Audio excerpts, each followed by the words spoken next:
Hey, salut à tous, c'est Kaggeek, j'espère que vous allez bien. On se retrouve aujourd'hui sur The Division, car aujourd'hui c'est la sortie du patch 1.2 qui pèse à peu près 6 Go.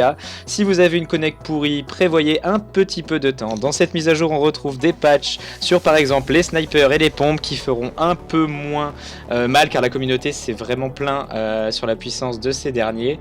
On retrouve la nouvelle incursion Ciel Pur qui sera dispo comme la précédente incursion à partir du niveau 30, mais vérifiez bien d'être bien stuffé et d'avoir une armure avec au moins 70% de résistance. Ensuite, on retrouve deux nouveaux kits de matériel avec en première position la mesure définitive qui nous permet de désamorcer les grenades ennemies. Ensuite, on a foi du dresseur pour faire saigner les ennemis, étoile solitaire qui nous permet de ne plus recharger notre arme. Pour finir, la marque du prédateur qui est vraiment pour les combattants à longue distance. On enchaîne ensuite avec les cibles prioritaires avec les missions recherche et destruction qui sont de nouvelles missions à partir du level 30 que je vais vous montrer en gameplay juste après cette vidéo. Cela nous permet de recevoir des intels de cibles. On pourra désormais saboter les extractions en DZ, donc bien faire chier les ennemis ou se faire chier dessus en coupant la corde d'extraction, et en faisant cela on deviendra immédiatement renégat. On a ensuite les caches scellés qui sont des loots qui peuvent être abandonnés par des ennemis. Ensuite, concernant la Dark Zone, les réserves du joueur se trouvent désormais à l'entrée de chaque checkpoint de la DZ. Bon, je vais maintenant vous montrer les nouvelles missions recherche et destruction qui sont pour celles que je vais faire en plusieurs étapes.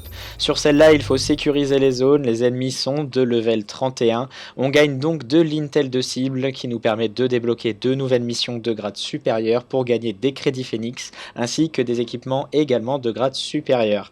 Par contre, si vous débloquez ces missions, assurez-vous d'être bien stuffé et de préférence en groupe car celles-ci sont à usage unique. On s'est fait avoir, on est parti à 3, on vient de se faire déglinguer. Voilà, alors pour faire ces missions, il suffit de se rendre sur la zone, comme je viens de le faire, c'est pas difficile, on a tous l'habitude. Ce sont des ennemis de level 31, des violets, donc ça va relativement vite. Il suffit juste de les cleaner. Une fois chaque étape terminée, vous recevez de l'intel. Donc là, je viens de cleaner la deuxième étape. Donc du coup, je suis déjà à 2 intels. Cette mission est en 3 étapes. Donc je vais me rendre sur la troisième étape pour ainsi la cleaner. Celle-ci était un tout petit peu plus compliquée vu que j'étais seul.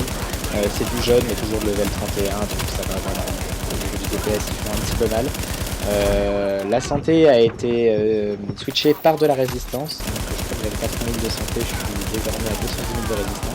Mais voilà, vous voyez que ça va relativement vite, donc là la mission est terminée. J'ai reçu un dernier crédit, entre guillemets, Intel. Et ensuite vous avez un loot que vous devez récupérer à la planque sur le tableau. Pour ma part, j'ai eu un chest en exo, je crois, en or. C'était pourri par rapport à ce que j'avais déjà. J'avais déjà un chest vert. Donc du coup, vous pouvez réitérer ces missions et les faire à volonté, je crois. Donc profitez-en, si vous n'êtes pas trop stuffé, c'est l'occasion et les missions qui vous permettront de vous stuffer au mieux. Sur ce, comme d'hab, n'hésitez pas à lâcher un gros pouce bleu et à réagir dans les commentaires, ainsi qu'à vous abonner et à partager ma chaîne. En attendant, je vous dis à la fois prochaine pour de nouvelles vidéos. Bisous les biches.